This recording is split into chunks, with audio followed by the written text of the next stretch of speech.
say. How nice. How very nice. You never told me about the third stripe. It's very recent. All the same, Sergeant. Jolly good. Would you like a bacon sandwich? A cold bacon sandwich? I got them in Rampur last night, at the station restaurant. Did you now? Then you ought to have a crown as well.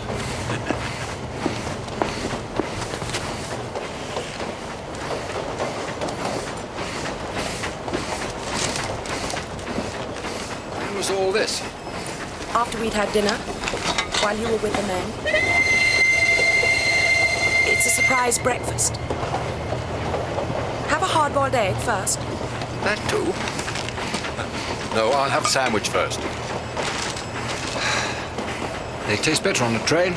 Something to do with the soot and the smoke. I've been taking a breather. First scent of the hills.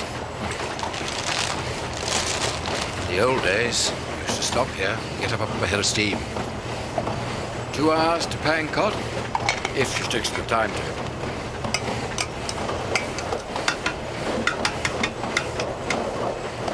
Tea all right, Daddy? Dark and sweet. Remember our morning rides together? Must do that again soon. Afraid I'm rather out of practice. All the more reason. I haven't thanked you yet for all you've done for me while I've been away. Aunt Fanny told me what a brick you've been. It wasn't anything. Such a help to your mother and Susan, and for coming to Bombay to meet me as well. Oh, I enjoyed that. It took rather longer than I expected, waiting until the last few men were fit to travel. Pity the chaps from prison camp couldn't have gone together. They'll be so excited to see the hills. Yes. Look! You can see the men in the other coaches. Oh, they're waving.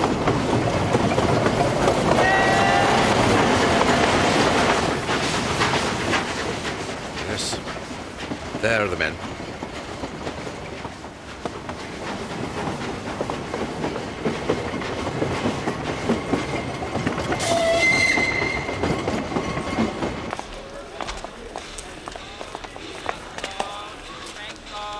Kevin, how are you? Not so bad, sir.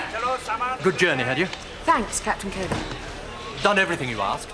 Trucks for the men, staff car for you. Your driver's here. I hope no one was disappointed not to turn out the bad. Oh, I think quite understood. No sort of fuss. But I'll see the men get away first. We've got a few invalids, and your driver can take us home. I think everything's laid on in the yard. Don't suppose you've heard the latest, have you? Americans seem to have dropped some new kind of bomb. A place called Hiroshima. Shabash.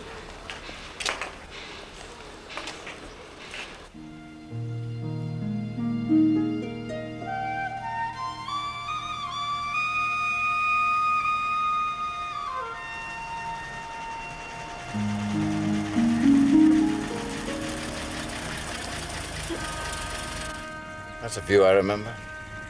Funny. Everything seems closer together. Perhaps Pankot shrunk.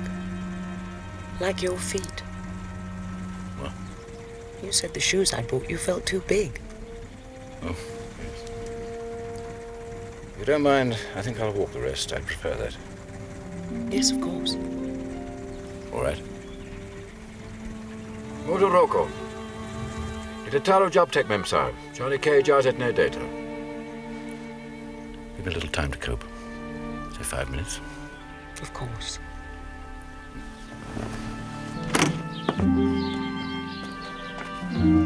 Still smells the same, though. Wood smoke.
Well, better get back.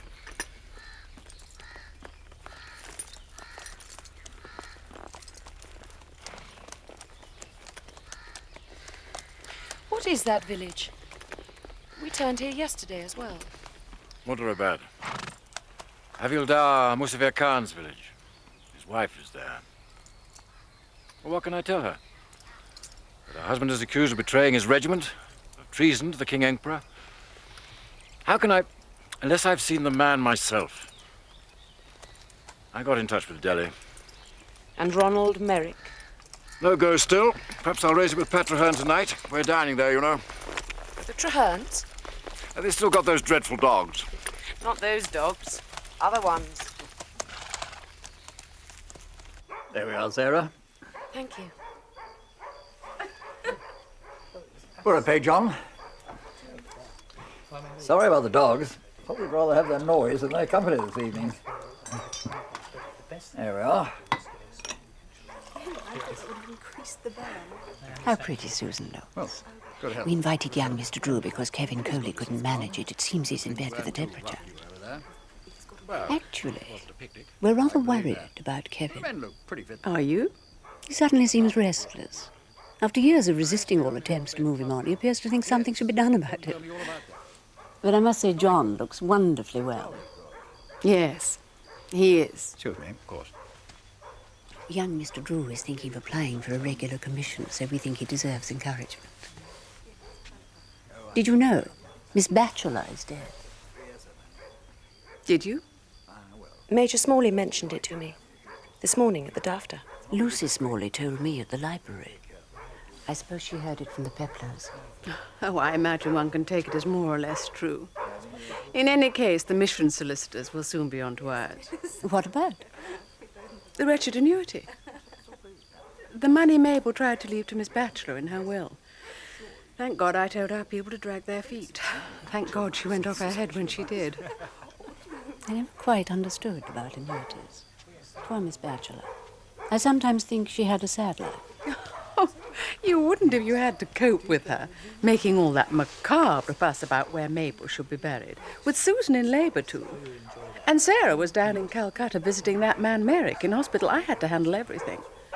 And, of course, John's told me he never heard Mabel say a single word about where she wanted to be put. If I were you, Maisie, I'd ask Patrick to let those hounds loose. It's worrying John. Oh, yes. Of course. What? Don't you do much riding? Oh, what a beastly shame.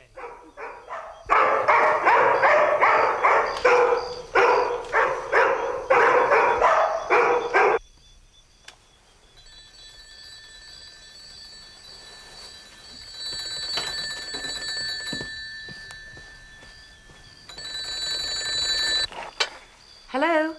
Sarah? Oh, hello, Nigel. Sarah, is it convenient to ring? I got your letter. I've done what you asked. I spoke to Reverend Mother on the telephone. But the line was bad. She said something about a parcel. Yes, there was. I've got it here. Apparently it's something Miss Batchelor wanted you to have. I am sorry, Nigel. Is all this a frightful nuisance? No, not at all. I'm to come up to Pankot, as it happens, on official business, so I'll bring it with me. How's everything with you? How was Bombay? Bit sticky. The weather, mostly. And your father? Difficult at first. Much better now. I went to a very strange party and met somebody I think you know. Or knew. Who was that? Someone called Perron. He's a sergeant. Do you mean Guy Perron? Do you remember him? Very well. I was told to cane him once, at school. Apparently Merrick wants your friend Perron to work for him. I got the impression he wasn't very keen. Who was that? Nigel Rowan. He's coming up to Pankot tonight. This is a young man Sarah met in Rampur. He's one of the governor's aides. He went to Chillingborough, apparently. Really? You mean Perron? No, Rowan, not your eccentric sergeant. What did he ring about? Just something I asked him to do.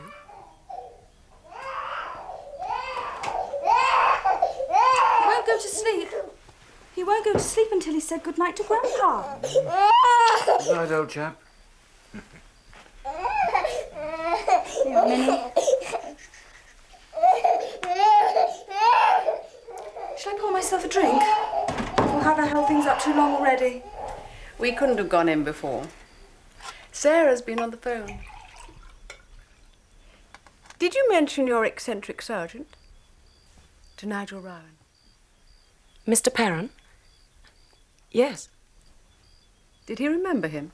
Yes, very well. Not an imposter, then? In spite of being a sergeant. No, Mother, not an imposter.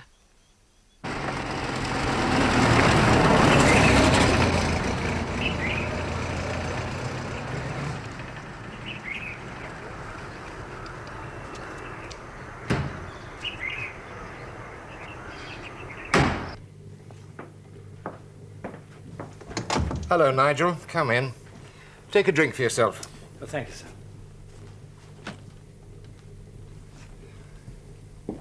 I'll have a whiskey and splash, if you'd be so kind. Did young Thackeray mention what all this was about? Only that I'm to deliver a letter in Pankot, sir. Developments in New Delhi. Confirmation of assumptions. War virtually over. So, elections. When, sir? Well, when do we ever do anything in this country? In the cold weather. I suppose that's soon enough.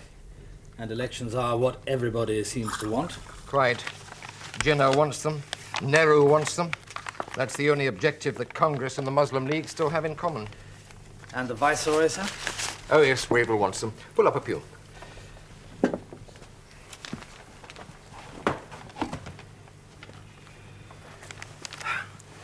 Cheers. Cheers, sir. And a united India to follow. Hindu and Muslim. The trouble is, while the Congress leaders have been in prison, the Muslim League have gone from strength to strength, dividing the country. So, the man I want to talk to heal that breach is one of the few Muslims still loyal to Congress, ex-chief minister in Ranpur. Mohammed Ali Kassim. I thought he'd gone to ground, sir. The newspapers have been searching for him everywhere. But he's in Pankot. And your friend Gopal knows where to find him. You'll travel on my special coat, so you'll have every comfort. Are you packed? Sir. They're routing out Gopal now.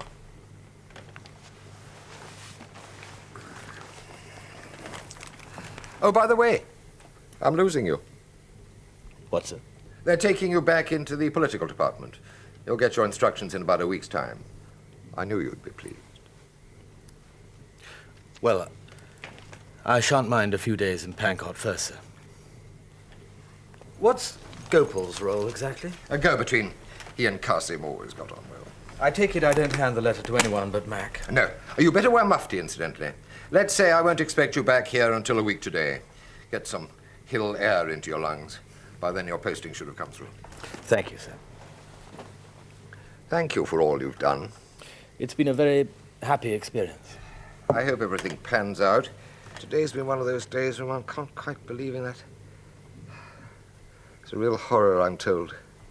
What, sir? Hiroshima.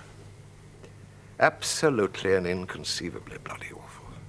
Unexpectedly, sir? We shan't have the answer for quite a long while. Someone said 20 years. Well, that's food for thought, isn't it? One more thing. There's a girl in Pankot. Young Thackeray assured me would make a few days up there quite an attractive proposition for you.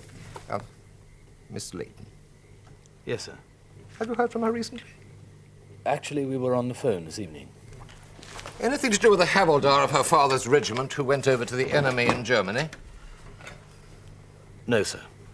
Had a letter from her father. Did she refer at all to our friend Merrick? Only in passing. He was in Bombay when she was. Is he sufficiently well in with the family to help Colonel Layton have an interview with the man? Probably, if he wants to. Well, that's what Colonel Layton's seeking. But it seems that Merrick won't play. How much have you told Miss Layton about our view of Merrick? Nothing specific, sir. Did you tell her you knew Kumar? Only at school. It came up because her father went to Chillingborough. But she was interested in Kumar? In quite an impersonal way, I think. As part of the price of our relations with India. whether or not he was guilty. But believing him not guilty makes the charge against us heavier, in her view. She sounds an unusually thoughtful person.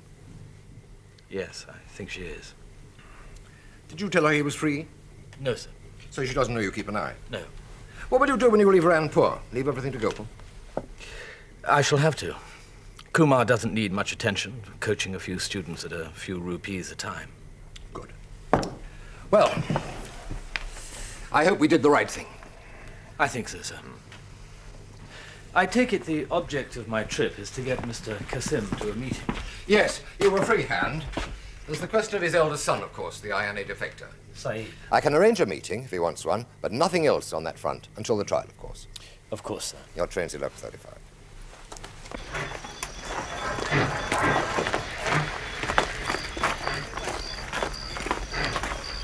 Is everything okay? I hope so. I never knew there was a special government house coach until tonight. There used to be several. What, just for the governor? Governor, staff, secretaries, files. Government used to move to Pankot en masse and on weather. If you don't mind me saying so, I think that's bloody ridiculous nowadays. And there's really just the two of you tonight. That's right. And you can help me out, maybe. Now, I know this is sacred territory, but I've a GHQ priority just coming on the Delhi train. And according to my calculations, after you and the Indian gentleman are settled in, there's a couple of coupes going spare. What rank is your GHQ priority? Lieutenant Colonel. See for yourself. Well, that's not senior enough for a possible exception, but I'll ask Mr. Gopal if he has any objections and then see how we stand. Right.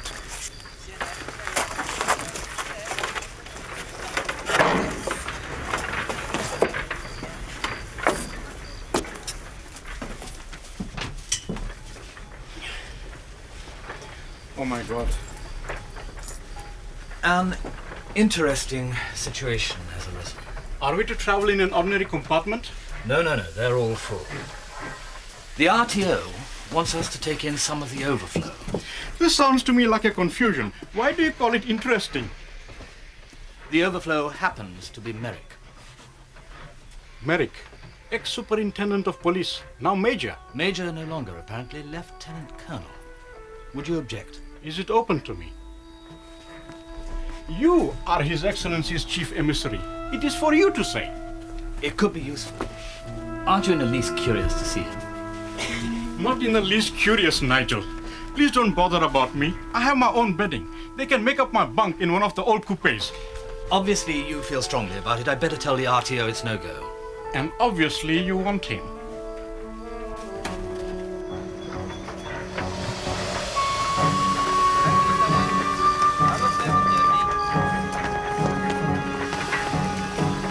Colonel Merrick, my name is Rowan. I think we have a mutual friend in Sarah Layton. I already know your sergeant.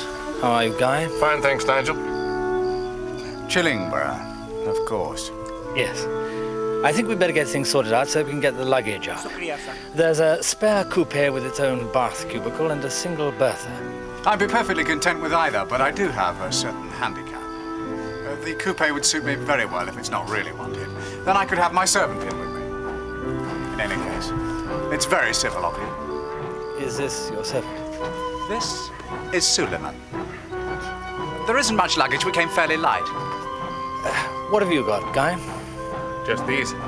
We'll put you in the single berth. Let's go.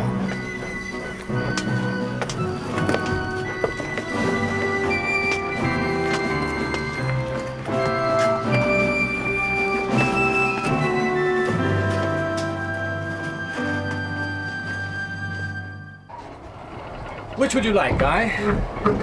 This one, with the head of the bed arranged away from the engine, or the one next door, which faces towards? There's nothing in between? I'm afraid not. Then I'll make do with this.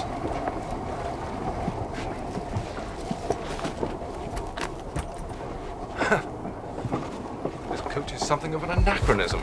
You could say that. It fits. Fits what? The general hallucinatory atmosphere I currently exist in. Thank you. Guard your property with your life, the red shadows at large. Did you ever see anything quite so cramp? camp? Suleiman. Never mind. Oh, Sandhurst, wasn't it? Now this. ADC to HE in Ranpur. Well, here's to the successful conclusion of Operation Bunbury, which, unlike camp, I hope you understand.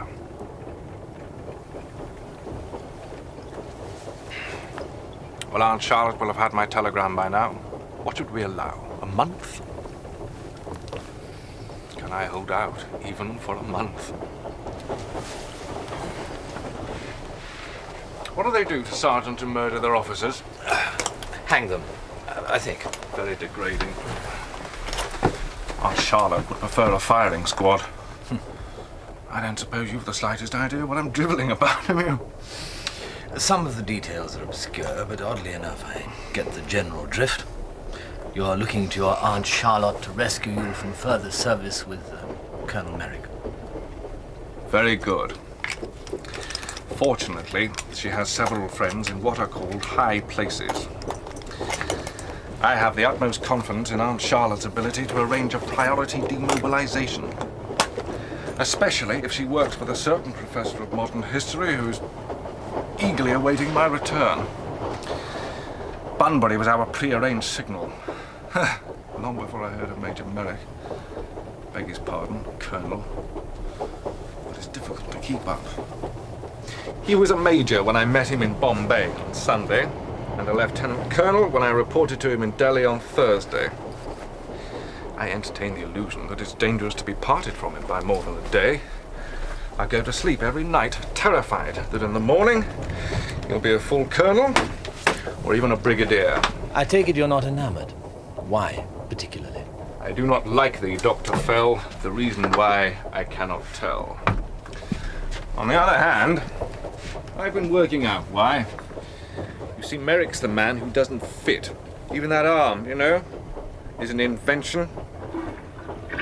What takes him to Pankot? The case of one Havildar Karim Muzaffar Khan. I think I know a bit about that. Do you? You were always insufferably well informed. Is Merrick arranging an interview for Miss Layton's father? No. We're going up to take statements from the Havildar's former NCOs. No chance of Colonel Layton being allowed to see him? None at all. What's so special about Colonel Layton? What's so special about Havildar Muzaffar Khan? The Delhi sends a half-colonel all the way to Pankot just to take statements. That's easy. Havildar is special because Merrick chose him. You mean as an example? It's part of the technique of the self-invented man. Merrick looks round, his eye lights on something, and he says, right, I want him. Why else do you think I'm here? I'm a chosen one. I expect Kumar was. Kumar? Kumar. Don't tell me you don't remember him. Miss Layton said you did. Did you know that our friend Kumar put cricket behind him and went in for rape, and that our friend Merrick caught him at it? Did he tell you that? Has he got it wrong? There are two schools of thought. But only one school. Chillinbra. Thank you. Or so Merrick thinks. He's too middle class to realize that the show's over and that nobody in the class he aspires to cares a damn anymore about the empire and all that God the Father, God the Raj shit. Poor Kumar. Never stood a chance. An English public school education and manner, and back at her hat. No real white men left anymore. When he does come across any, he despises them. Colonel Layton, for instance. He despises Colonel Layton. Why? White man gone soft. Layton has everything Merrick covets, but hasn't the guts to live up to it. Tears of sorrow rather than lash of anger. Too many bloody tears altogether. God help us tomorrow. Whose tears? And why God help us tomorrow? He hanged himself. Who? Colonel Layton? No. The Havildar hanged himself. Havildar Karim Muzaffar Khan. When? Sometime on Sunday morning before daylight, which is why there's no chance of Colonel Layton being allowed to talk to him. Sergeant, come over to D Block, will you? There's been an interesting development. There's no poor, weary, shagged out, shamed and insulted Havildar to talk to. Shamed and insulted by whom? Merrick, of course.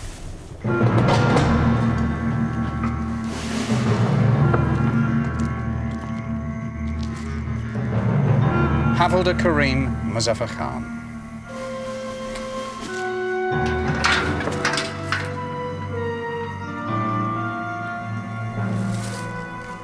Not a very prepossessing looking sort of a chap, was he, Sergeant? So the real reason for the journey is to report the death to Colonel Layton? No. The real reason is to sustain the role. Friend of the family. Nothing brash, of course. Just a persistent air of quiet competence and authority. He's chosen the Laytons, too. But don't worry. Worry about what? He's choosing the Laytons. Not any one Layton in particular. At least I shouldn't think so. So, don't worry. Or am I wrong? I rather thought Sarah Layton referred to you with what I'd call respect and admiration. Mutual? Yes. Pity. I mean, for me, given half the opportunity, making a pass at Sarah Layton was the one thing that made the prospect of Pankot bearable. Yes, well, I'd better behave. We ought to arrange an evening, if we can. You can reach me by ringing 200. The Governor's Hill Palace? No. It's the guest house attached to what used to be the summer residence. Used to be? Is the weather deteriorated? I mean, it's not used. Shut up. Sleep well. Thanks for the bed, Nigel. Not at all.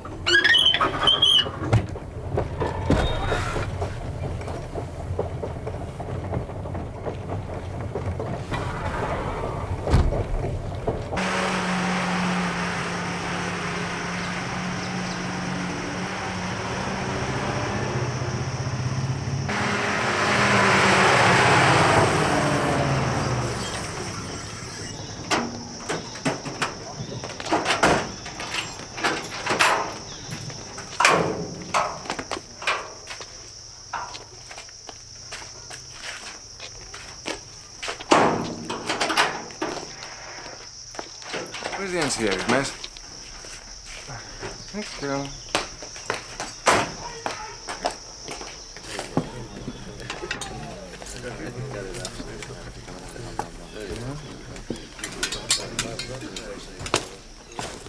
Oh. Hold on to your knickers, nurses. Look what's dropped out of the trees. Can we help you, Sergeant? I'm sorry to barge in. I've just arrived from Delhi. I was told I could get a billet here at the hospital annex. Yeah, that's right. We got the message. Sergeant Perron, isn't it? My name's Potter. We got a small cushy set up here. Corporals and sergeants all in. Would you like to get some breakfast, or do you want to get your head down? Breakfast first, I think. No. Take a pew. Thank you. That's right. You can park it here, dearie. Me, Tarzan. You, Jane. I shan't introduce the rest. They're all clean living boys. Don't pay any attention, Sarge. Just call him Sophie. Or Miss Dixon. We all get the same. Or Mum. Mum's what I prefer. Mum's the word, then. Oh, look. A copper. You'd never know now, would you? Butter wouldn't melt. All la-di-da talk since they started sending them to college.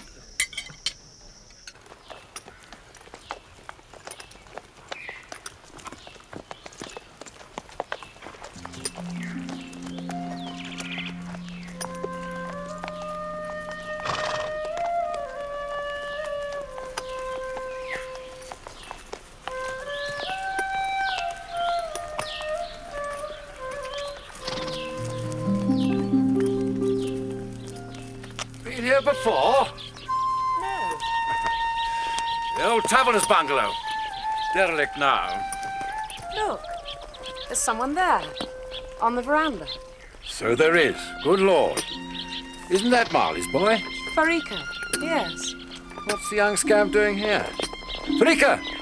Tumiri ke kerte ho? मैं ma'am साहब के लिए नाश्ता तैयार कर रहा हूँ साहब. Oh, we're in luck. Free scoff. What a surprise. Picnic breakfast. In return for yours on the trade.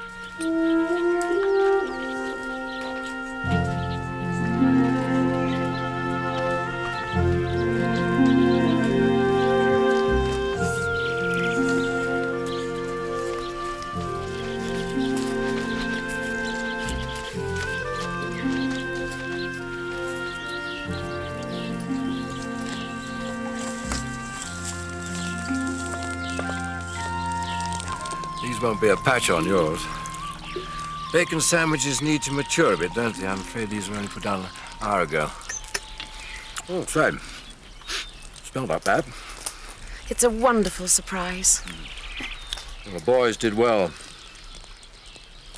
Do you know about our supernumerary? Farika's friend? Is he supernumerary? Well, he's attached himself to our strength. Well, I've seen him round the servant quarters a couple of times, but this morning I found Farika and him sleeping in the goat shed. A Hindu and a Muslim boy curled up together. Hasn't he a home? Probably several, or none. Trouble is, once you take notice of a boy like that, you're a fair way to having to pay for him. Marley doesn't need two boys to help him, does he? Well, not so much now. The tennis court needs some keeping up. Yes, I expect it does. When are you and Susan going to get up a foursome with some young fellows? Shouldn't be difficult. Anyone in particular? This young ADC, for example. Nigel Rowan. No, he's usually in Rampart. Forget tennis. Any young fellow in particular, from your point of view, that I don't know about? No. There's no one in particular, Daddy.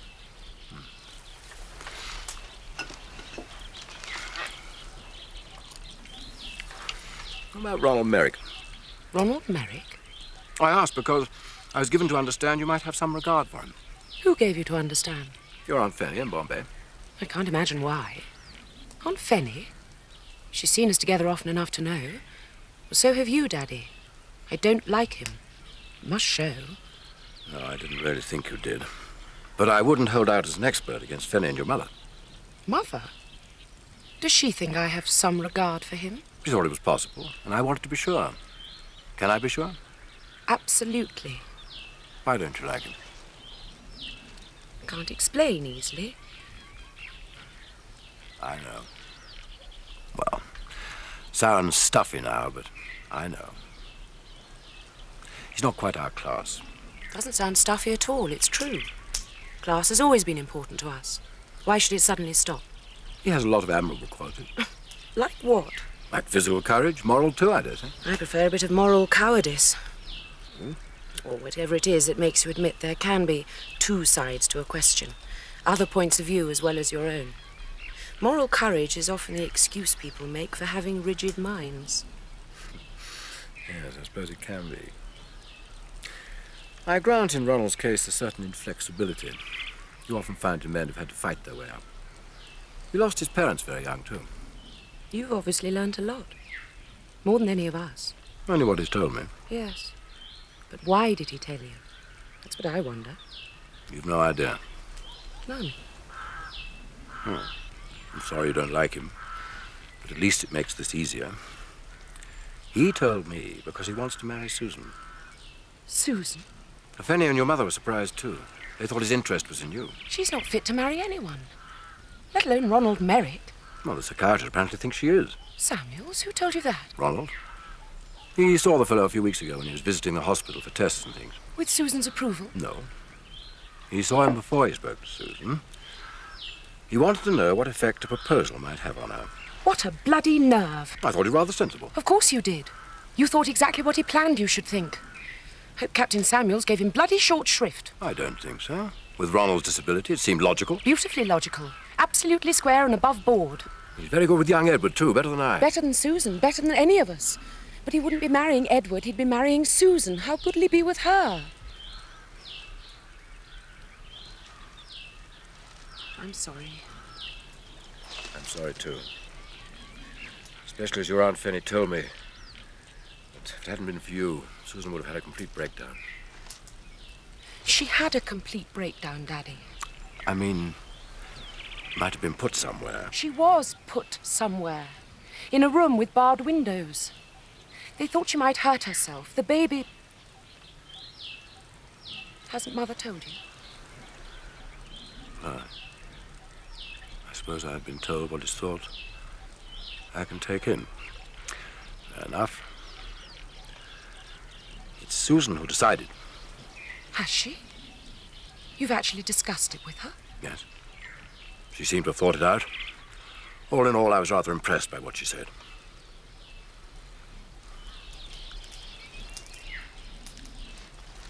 Oh, I am sorry. It was such a lovely breakfast. I've spoiled it. No.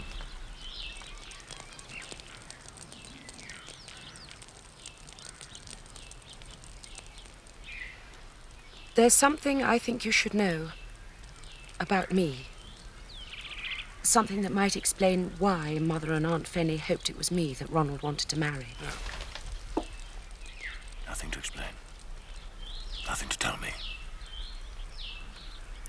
Better eat up. Drink up, too.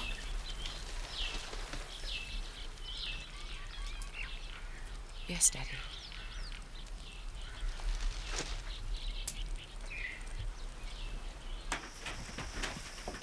Quite sure you were not followed? I left my rickshaw at the end of the road. Mr. Kassim will see you in here.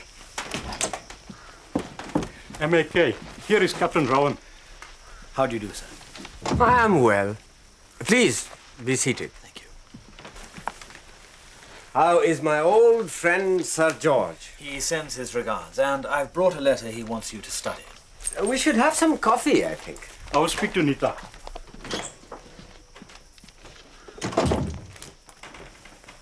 Thank you.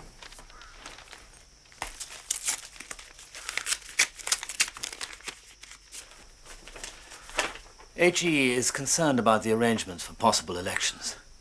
The position you take will be important in reducing the risk of political conflict between Muslim and Hindu opinion, even of communal violence. Governor Ji is wanting to arrange a meeting? The last time we met was in 42. Unfortunately, he made me a proposition I had to refuse. I was on my way to Premanagar, you understand, to begin my imprisonment.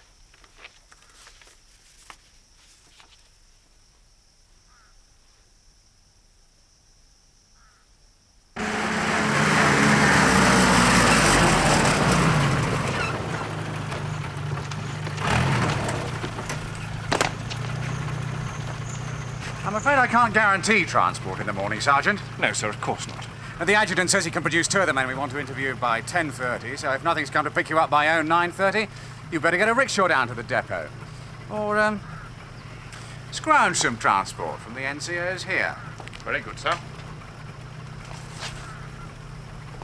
Are you, comfortably situated here, by the way? Very, sir. I spoke to one of the medical officers who helps me from time to time with this arm, and he said his NCOs had a spare billet or two. I thought you'd find it more congenial than any of the alternatives. That was very thoughtful of you, sir. Oh, do you expect to see your friend, Captain Rowan, again while he's in Pankot? I've made no actual arrangement, no, sir. Might be useful for us to know just what he's up to. Tomorrow should be very interesting as well. Good night, Sergeant.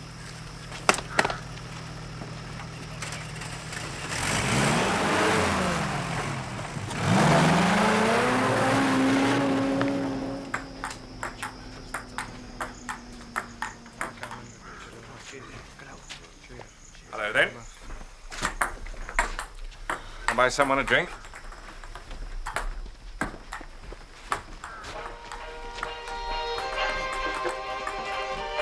Anyone? I'm sorry, Sarge. It's not strictly allowed. What isn't? Treating to drinks. Why not? You bought me a beer at lunch. Well, I could sign a cheque for it, see? Why can't I sign a cheque for it? Well, you can for yourself, but not for treating. I'm sorry, Sarge. It's a rule. I see. I'll have a beer then. Anyone notice a smell in here?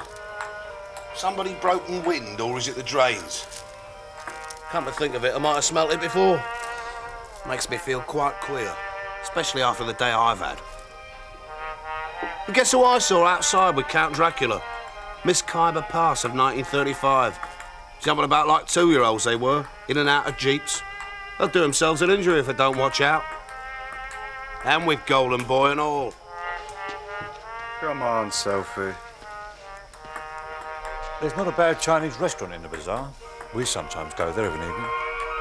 Actually, I'm not awfully keen on Chinese food. Oh, Christ! Hark at her!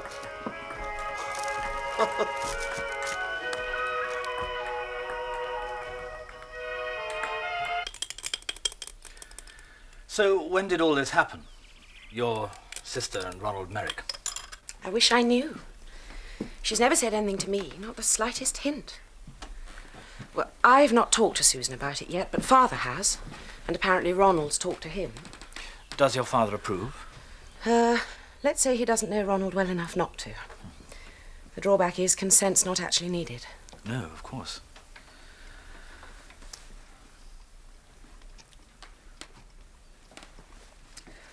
So you have the impression it may be more or less fixed? If it is, I want to unfix it. I hoped you might help me. I travelled up on the train with him, as it happens. With Ronald? Quite by chance. He's a half-colonel now. He had Guy Perron in tow as well. Poor Mr. Perron. So he's fixed everything. I know it's a lot to ask, but if there's anything you can do, I would be very grateful. One's instinct isn't much to go on if it comes to interfering.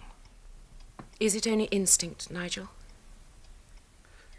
From the point of view of the family, I'd be concerned about the possibility, just the possibility, of his name cropping up in any future political fuss about officers suspected of exceeding their duty in 42. I've told Father about the persecution. I think it just makes him feel sorry for the man. And naturally, Ronald's been very frank. It's part of his technique. What I meant was being able to tell Father something that I don't know, but which you might. Something in a confidential file, for instance. I may be wrong, but whenever we've talked about Ronald, I've had the feeling that you knew much more than you'd expect for a man who'd never met him.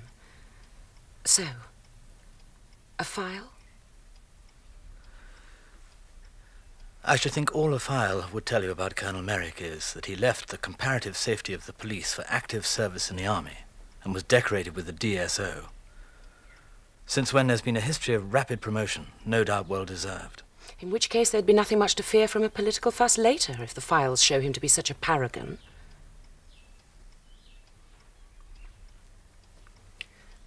I'm sorry, Nigel. I shouldn't try to involve you. It's not your problem. But I want you to know I do understand your concern, I mean. Yes. And I am grateful for it.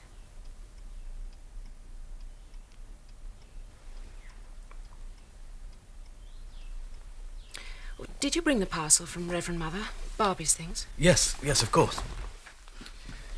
It's here. It wasn't either bulky or heavy.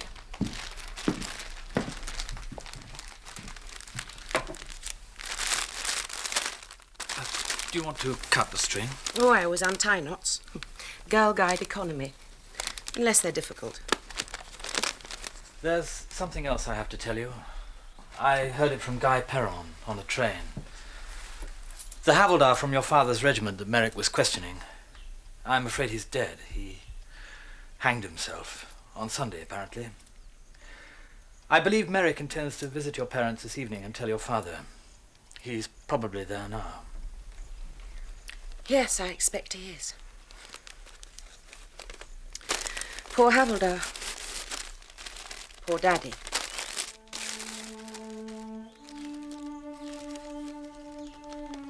To Colonel Layton's daughter, to the girl who visits me, to Gillian Waller, from a friend. What is it? Some lace Auntie Mabel gave her. Poor Barbie, too.